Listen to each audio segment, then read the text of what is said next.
Hey guys, how's it going? It's Al. Week 5 on DraftKings is here, and I'm going to talk to you about 5 players that project to be under 5% played in the Millionaire Maker this weekend. So when it comes to winning in NFL DFS tournaments, you have to try to get contrarian at certain spots. We've talked about stacking rules. We've talked about secondary stacks. And the great way to do it is to try and leverage the field with these players that are going to be under 5%. My rules for myself, looking at all 4 of the partnered businesses that we work with, the sites that we work with, I've looked at all the projections and all the percentages for these players.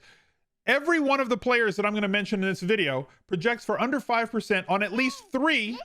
Listen to what? Sharon, thank you for gifting a sub. If you got a gifted sub from Sharon, say thank you. Every one of these players projects for under 5% on at least 3 of those 4 sites. So good chance that even if they're over 5%, they're going to be under 10.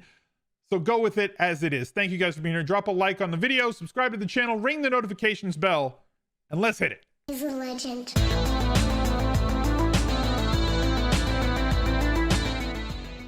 As always, there's a couple of announcements after the bumper video. Thank you guys for sticking around. We're trying to raise $25,000 for No Kid Hungry. If you wanted to be part of something bigger than yourself, make sure that you get in on our charity giveaway, smizzle.tv/charity, our charity fundraiser, not charity giveaway. We're trying to raise money for hungry kids across America. 1 in 6 kids suffers from food insecurity.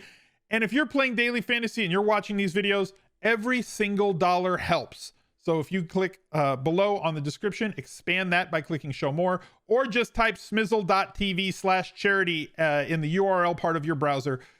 Whether you donate $1, $10, $100, or $1,000, it all helps out. And every $5,000 that we raise, I will be matching up to $25,000. So the potential of us as a community raising $50,000 for 100 kids across America. Smizz Gang Listener League is up to 1,970 entrants out of the 3,750. We're over half full. So if you're watching this video, it comes out at 4 a.m. Pacific time on Saturday morning. We record this on Friday. There's probably more in there right now, and it's closer to filling. 3 max, $10 to get in there. Absolutely no rake, so all the money that comes in entry fees gets paid back out to members of the Smizz Gang who play, and we'll go over the winners on the recap video, which is on the second channel, Al Smizzle Games on YouTube. My first player on the list is Aaron Jones. The reason why Aaron Jones is on this list is he projects for about 4.9%, so he just kind of squeaked in there. He is still under the threshold that we need him to be. We know what his ceiling is, and if you're playing tournaments, I don't care what his median projection is. I love to pay up to be contrarian, and his price point at $7,900 definitely means that you're going to pay up. But considering that he's 300 less than Devonta Adams, and Devonta Adams is going to be like 25 to 35% this week in the Millionaire Maker, every time Aaron Jones scores a touchdown, it takes a touchdown away from Devonta Adams. That is what we call leverage. If 30% of the field is going to be on one guy, and we can play a person who is going to also, or projects to have 15 touchdowns on the year. It's basically what he's done the last couple of years in terms of being their primary back inside the 5-yard line. If Aaron Jones has one of those games like he had against Detroit, I know that Detroit is kind of trash bags on defense, but like Cincinnati has been better, but still it's an exploitable defense for an offense as efficient as the Packers. If we can get him into the end zone, that effectively takes touchdowns away from Devonta Adams. And while all of those people don't move up, you do in the place of them. And you also have that leverage versus the overall player pool, who is not going to be on Aaron Jones this weekend. Their exposure is going to be on one Devonta Adams. So that gives you a way to get to it. Yeah, he's a good play. I'll give you another one, but he's the best leverage play at running back. So AJ Brown, our cover boy, $6,500 this weekend. Julio Jones is out. That was expected. So AJ Brown still projecting it under 5% pretty much everywhere. Right now, 4.3% is about his average percent in terms of projections. Again, a great leverage play, as everybody and their mom is going to be playing Derrick Henry this weekend. So the big dog has done amazing. He's going to get probably 25 to 35 touches again. Should get the majority of the inside the 5 carries, but easiest way to leverage 30% of the field being on one player is to play the other guy who directly takes touchdowns away from him.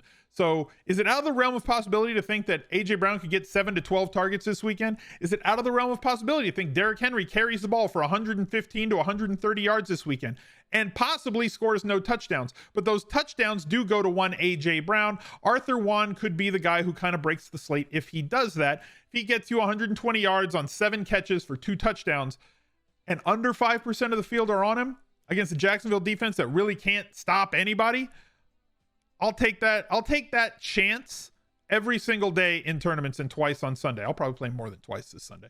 DeAndre Hopkins projects at 1.8%. That seems really, really low.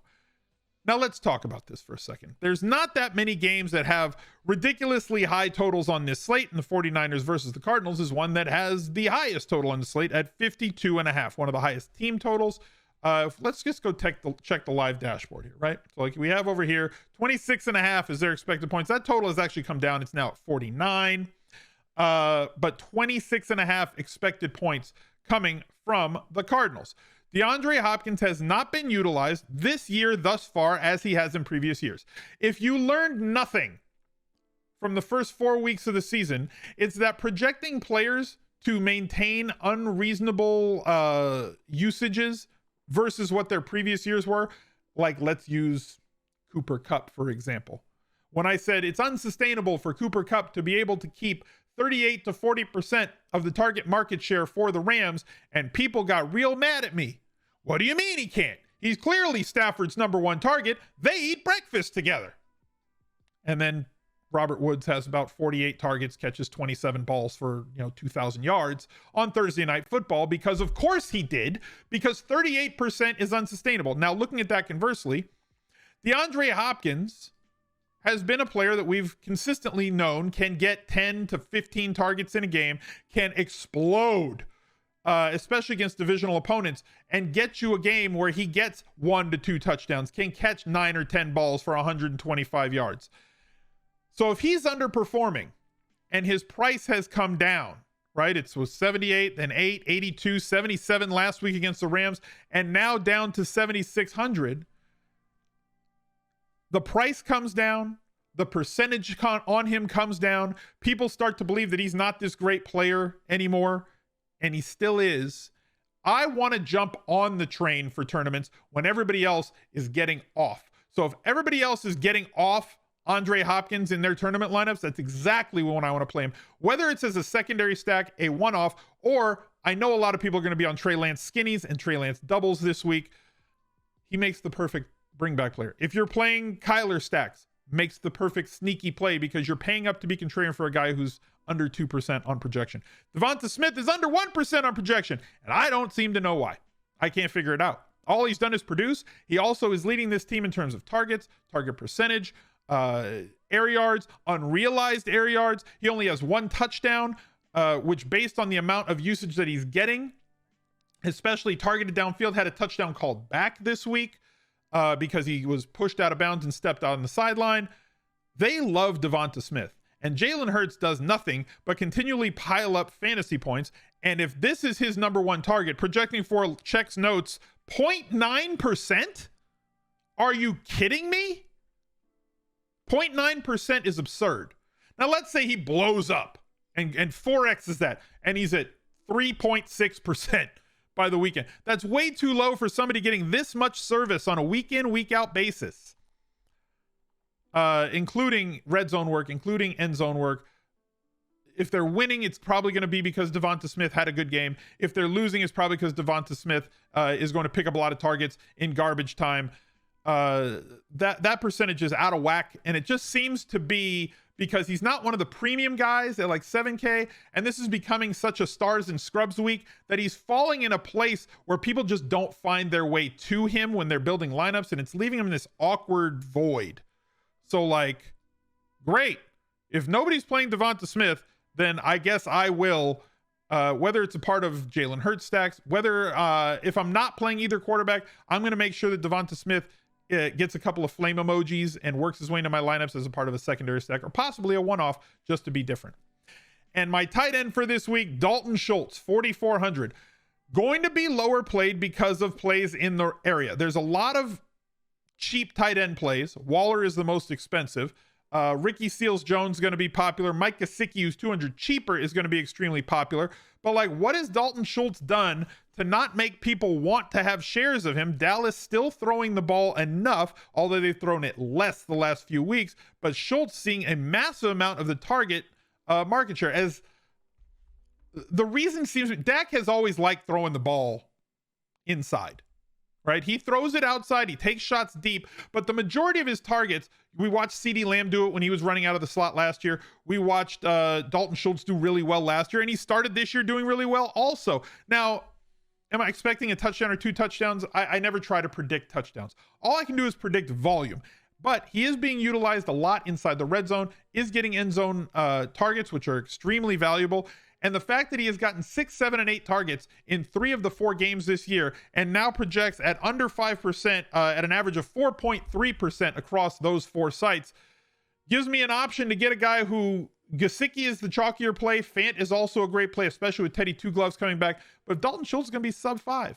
We've known that they're going to utilize them between the 20s. We know that they're going to utilize them when they get close on an offense that scores a ton of points. So that's my 5 for 5 this week, my 5 under 5 this week. And I gave you a bonus one because, I mean, I guess just Nick Chubb every week until it hits, right?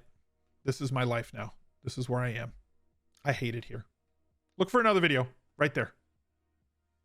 He's a legend.